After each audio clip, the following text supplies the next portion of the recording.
Assalamualaikum warahmatullahi wabarakatuh. Nama saya Muhammad Zuljazmi bin Zulkarnain dari kelas AC110 3I. Hari ini saya akan membentangkan topik arah nu, dari pengenalan hingga ke tutorial arah nu. Kita mulakan dengan pengenalan arah nu. Arah nu merupakan satu sistem yang berlandaskan konsep muamalat di mana ia merupakan skim pinjaman untuk jangka masa yang pendek dan bebas dari segala unsur riba. Dari pengertian syarak, ia merujuk kepada suatu barang yang bernilai untuk dijadikan sebagai jaminan yang terikat kepada hutang bercagar yang boleh dibayar dengannya sekiranya hutang tersebut tidak dapat dijelaskan oleh peminjam tersebut.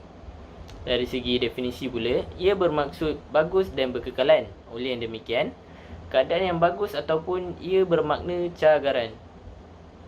Kita beralih kepada tutorial arah nu. Kita andaikan situasi ini berlaku. Andaikan anda mempunyai nilai emas RM30,000 dan boleh meminjam 70% daripada nilai harta cagaran tersebut. Manakala bagi upah atas simpanan adalah 70 sen setiap RM100 dan tempoh matang adalah 6 bulan.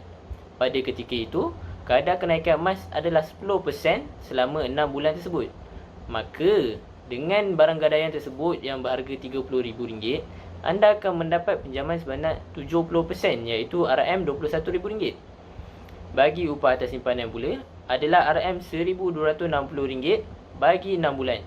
Ia bermaksud RM210 sebulan. Dalam masa 6 bulan tersebut juga, nilai barang cagaran anda yang bernilai RM30,000 pada awalnya akan meningkat kepada RM33,000. Itu saja. Terima kasih. Assalamualaikum, saya Muhammad Zarif bin Muhammad Fadilah, bernombor pelajar 2019286422. Di sini saya ingin menerangkan tentang cabaran-cabaran yang terpaksa dihadapi oleh penyedia perkhidmatan arah nu. Cabaran utama yang terpaksa dihadapi oleh penyedia perkhidmatan arah nu ialah ketidakstabilan harga emas. Harga emas merupakan satu nilai ukuran yang penting bagi tujuan penilaian harga gadaian dan harga lelongan emas. Ini kerana nilai gadaian dan nilai harga lelongan emas dinilai berdasarkan nilai semasa emas tersebut. Sekiranya harga semasa emas jatuh, penyedia perkhidmatan arah nu akan mengalami kerugian. Cabaran ini merupakan cabaran yang tidak dapat dikawal atau dibendung kerana ia bukan di bawah bidan kuasa penyedia perkhidmatan arah nu.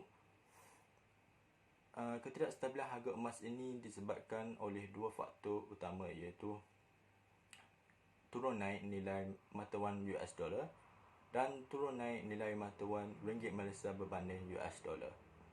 Cabaran seterusnya ialah pemalsuan emas.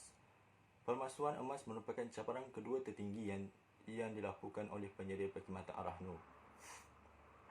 Emas palsu seperti emas plumber dihasilkan melalui penyaduran emas dengan cecair plumber.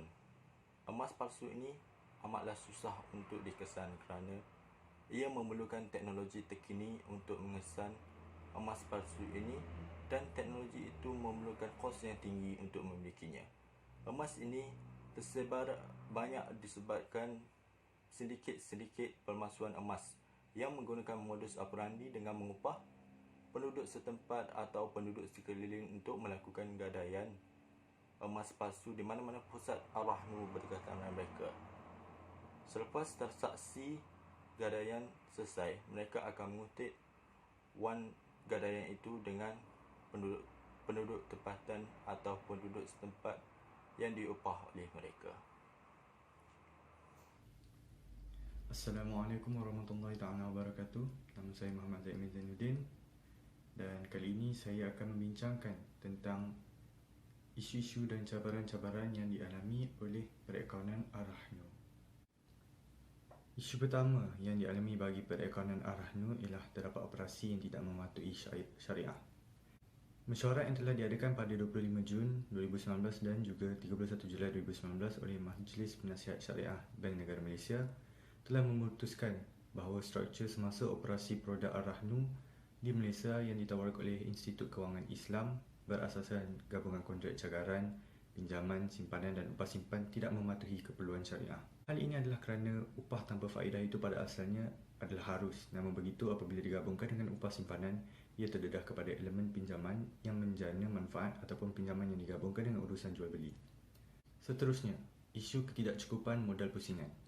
Bagi menjalankan aktiviti Arahnu, modal pusingan yang mencukupi perlu untuk memberikan perkhidmatan pinjaman wang secara tunai kepada pelanggan, termasuk menampung perbelanjaan operasi dan overhead yang tinggi. Hal ini selalunya dihadapi oleh industri yang besar, kecil dan sederhana seperti koperasi berdiri sendiri dan syarikat di bawah rangkaian negeri. Baiklah, seterusnya kita pergi pula kepada cabaran-cabaran yang dihadapi oleh perekonomian Arahnu. Yang pertama ialah saingan daripada pinjaman haram Ahlong.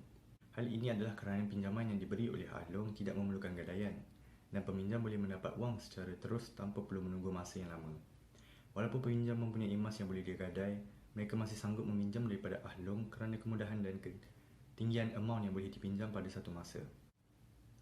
Cabaran seterusnya yang dihadapi adalah cabaran untuk mendidik masyarakat yang menganggap pajak gadai hanyalah dilakukan oleh orang miskin dan yang memerlukan sahaja.